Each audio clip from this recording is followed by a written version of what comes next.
For me, it's that single vision really is massively important. You know, players having the understanding of what the coaches and the senior players have laid out as the sort of the way forward for that particular game, and each game has to be taken on its own merit. And although we play in a tournament of like the Six Nations where there's 5 games, you can't worry about what's coming up. You need to deal with the here and now.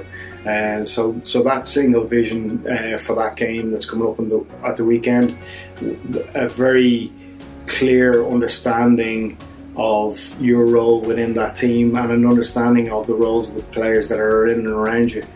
All those things will lead to giving confidence to players and to coaches that we're on the right track and that we're moving forward.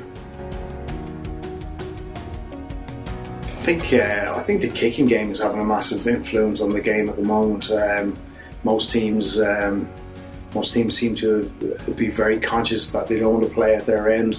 If you look at, since the World Cup in 2019, the teams that kick the most tend to win the games. You know what I mean? There's it's almost a stat of just under 80% of the games are won by the team that kick the most. So it's having a massive influence on the game. And if you look at time and space, defences have got so well organised now that players are finding it hard, obviously, to see space in that front line.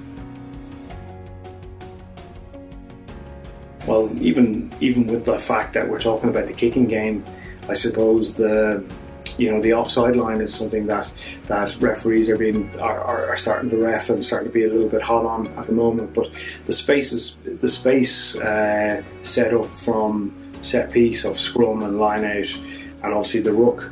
If we can really marshal those hard, that'll open up opportunity for teams to play a little bit more. Time and space is cut down, and that's why people are reverting a lot to the kicking game. I think in relation to that, I think it's very much about the time that you have with the players. We've got players coming in from, in our case, we've got players coming in from 4 different provinces. They all have, where there's a good alignment within Irish rugby, they still have different ways of how they do things. So trying to get them onto your page within a short space of time is really important. And making sure that the messaging is simple. It's not necessarily easy to do, but it's simple and direct, and players have that understanding of what they're trying to achieve. Well, I've worked with, lucky enough, I've worked with some great coaches since I've obviously been in the professional game now since about 2009.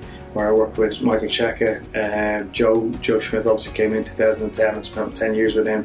I suppose Joe would have had a really big influence on me and my ability to look at opposition and find weaknesses and be able to sort of build a framework which players can play within.